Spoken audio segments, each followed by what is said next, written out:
Hi everyone, this is Lisa from Pearl Lifestyles, and today I want to talk about something that's cropped up recently about living in fear, and whether or not you're still living in fear despite being free from an abusive or toxic relationship for many months or years, even in my case years.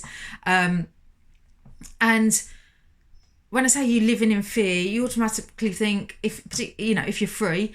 No, I'm not with anybody, or I'm with somebody that really loves me. I'm not going to get hurt, physically hurt. And while logically you know that, like logically we do, don't we? I mean, the minute we leave that abusive, toxic relationship, we have removed ourselves from physical harm. We have removed ourselves from being hurt by words, by being hurt emotionally as well. So we think that's it. We're free from fear, no longer living in fear, and that couldn't be further from the truth.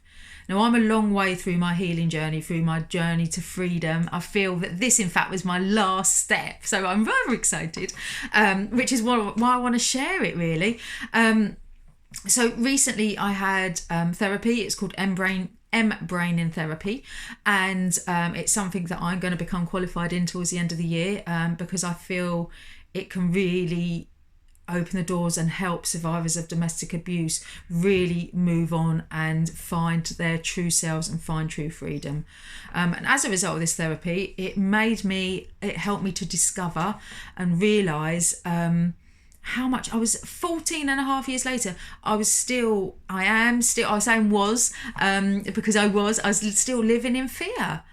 Now, logically, you know that's not true, because logically, you know you're not going to get hurt. Okay, that person is no longer there. The person that hurt you, the situation that hurt you, the experiences that hurt you are gone. They're in the past. They're no part of your life anymore. And in my case, I'm happily married. I've got a wonderful life. But what I'm talking about is when I say you still living in fear, are you still living in fear of getting things wrong, of what could happen if you did do anything wrong? Are you setting really, really high expectations for yourself so to prevent you from getting anything wrong, from making a mistake? Are you a perfectionist? Again, because you don't want to make a mistake, because you're not sure what's going to happen. You're fearful of what's going to happen. Do you put yourself out there as the person you think you should be, or you think others think you should be, as opposed to who you want to be, for fear of them not liking you, for fear of them judging, for fear of criticism and belittling, for fear of hurt? Are you fearful? Are you holding yourself back from going for what you want in life because you're scared of making a mistake? You're scared of failing, because what's going to happen if you make a mistake, if you fail? Are you going to lose the love of people around you? Are people going to make jokes about you? Are people going to laugh at you? Are other people going to make you feel rubbish? It's fear. You're living in that fear of showing up as your true self, because you're fearful of how others are going to react to you as your true self. You think about it. The last time you was your true self, possibly or probably, was before your very first. I say very first because I know it's really common for survivors of domestic abuse to move on to other toxic relationships. So the true you, the you who you were before before you experienced any sort of abuse, ended up getting really, really hurt. And hurt not just maybe physically, but emotionally, deep down inside. So understandably, our body, whilst we was in the abusive relationship, went into survival mode. It was this fear. We were learning how to cope with this fear. We were learning how to address the things that made us fearful. We was learning how to prevent fearful situations and experiences to happen. And unfortunately, that survival mode is so deep rooted in us. We struggle to get out of that survival mode. I've only just realised that I was still, all these years later, having this wonderful life, living in survival mode. I was being the person people I thought people wanted me to be. I wasn't being myself. I was doing things I thought I should do. Worried of expressing an opinion that didn't agree with others because I thought they wouldn't like me. worried of not doing something I said I was going to do in case my husband decided he didn't want me anymore. You know, worried about saying something that didn't agree with my husband in case then he didn't want me now, or he decided he didn't love me anymore. You know, fear of of saying something that others might not expect to hear or might not want to hear, although it's for their own good, for fear of upsetting them, fear of upsetting other people, fear of judgment again, of being criticised again, of being laughed at again. Fear of getting hurt in that way is keeping us. We are in this survival mode where all we can see is if we let ourselves go, we're going to get hurt. So we stay safe. We do what we think we should do. We be who we think we should be. We overachieve. We, have high expectations of ourselves. We're perfectionists. Okay, with what seems as perfect people, we're lovely to everybody. We agree with everybody. We value, we put really a lot of importance on everything that everyone says and very little importance on what we say. Because if we agree with everyone, if we do what everyone says, or if we do what we think everyone thinks we should do, we're not going to get hurt. We're not going to get judged. We're not going to get criticised. We're not going to have a difference of opinion that might mean that person then doesn't like us. We're going to say yes to everything and everyone, because if we say no, what's going to happen? We're fearful of not being then liked, not being accepted, not fitting in. And that not fitting in is a big, big fear. And that, not only is it the big fear, it is a big problem. Because when you fitting in and belonging is a completely different thing. Fitting in is based from our fear, is based from survival mode. We need to fit in. We need to do what others expect us to do because that's where we're safe. If we stay by the rules, if we stay within our parameters of safety, if we stay within that circle that's surrounded by fear, then we are safe. So we don't break out. We just don't. I always remember once when I was talking to my son, who's now 21. He was 7 when we left. And it's actually in my other YouTube videos, if you want to watch them, with me and my son talking. It's a set of 3 videos. But when we were talking about how, what would happen if we got things wrong, made a mistake while we was with his dad.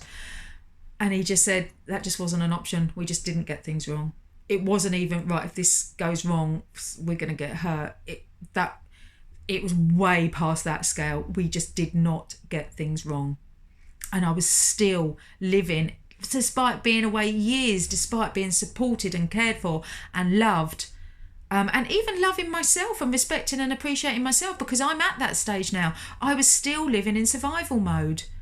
We still live in fear, and until we can break out of that survival mode, which with all due respect kept us alive, kept us sane, kept us in the position where we were, or enabled us to be in a position where we were able to leave in a safe way and able to stay away. So we owe a lot to that survival mode. We owe a lot to living in fear. It's kept us alive, but we don't need it anymore. We are safe. We can be free. So think of these ways, guys, where you're still living in fear, when you're still, like I say, doing things just to please others, saying yes when you really want to say no. But what if they don't like me if they don't say no? What if they hurt me? What if they completely ignore me? When you're acting as you should rather than how you want to be, if you're feeling that you're not being true to yourself, you're keeping yourself held back for fear of what people are going to think. Those relationships you have around you, that's what you base all your decisions and choices on. You can't rock the boat. You've got to do everything you think they want you to do to keep safe. And that's how we are still living in fear. And the way you break out of it, you've just got to take small steps. Small steps to being you, taking steps to think about what you want, to think about not what you should be doing, what you want to be doing. To think about how you please others before yourself. To think about how you say yes when you should be saying no because you don't want to do it. To think about how you're looking to others for love, approval and respect, when all that love, approval and respect that you yearn for is within you. Okay, it's not easy, and it's taken a long, long time. Really isn't easy. You know, our survival mode kept us alive. We've got to be so thankful for that. So we appreciate that. We appreciate the fact that a survival mode and living in fear has got us where we are today. But unfortunately, it's not going to enable us to go further. We don't need to be living in that circle of fear anymore. We really, really don't. You're safe, okay? You are safe to start emerging as you. Take small steps to start looking after yourself, making decisions based on what you want, what you need. Pushing, saying no now and again. People aren't going to not like you. And if they don't like you because you've said no to them, then they don't need to be in your life. They really don't. Everything you need is within yourself. It really is. And from there, you are safe. Physically, you're safe. You're free from abuse. You're free from a toxic relationship. You're surrounded by love and support. And these people love and support you no matter what you say. Well, they want you, in fact, to be your true self. But your true self is the most interesting, lovable, wonderful person you can be. It really, really is. And from there, you get more security and you feel a little bit more safer. So you just take small steps to push in those uncomfortable feelings of putting yourself out there, you know, saying no, putting your opinion out there, saying, actually, no, I want to do that, and being willing to just do it by yourself if others don't want to follow. That's completely fine. They've got their own choices to make. But just start being aware of how you could still be living in fear and taking steps to push yourself a little bit. Yeah, it's uncomfortable. Yeah, it's scary. But the more you push yourself, the more you take them little steps and realise there was nothing to be fearful about there. I really was myself there. The more you start gaining the confidence, that more that survival mode dims down a bit and thinking, actually, we don't need to be operating within survival mode anymore. You know, we are safe. We keep proving to myself I'm safe. And from there, you start to belong. Because belonging as opposed to fitting in is where you should be. It's where you're going to find your true self. You know, when you are your true self, that's where you belong. That's when you find places to belong. So it all starts with moving outside of this fear, slowly but surely. But you can do it. You really can. Small steps, you know, small steps. Like I've just said throughout this, start saying no, start putting yourself first, start looking after yourself, start pushing those boundaries, doing what you want to do rather than you should do. Because everyone will still love you for it, even more so. Everyone will still like you for it. And if they don't, fair play, they can move on. They've got no space in your new life of freedom, safety, love and happiness. Well, have a good day. I hope that you got something from that. Have a good day. And if you do want to join I've got a free Facebook group, I Am Enough. So it's at PL I Am Enough. Do come and join us in there because I really want to set up a real group that empowers, motivates, encourages women survivors of domestic abuse to really make the most of their freedom and rediscover and embrace their true selves. Thanks ever so much for listening, and I'll speak to you again soon. Bye.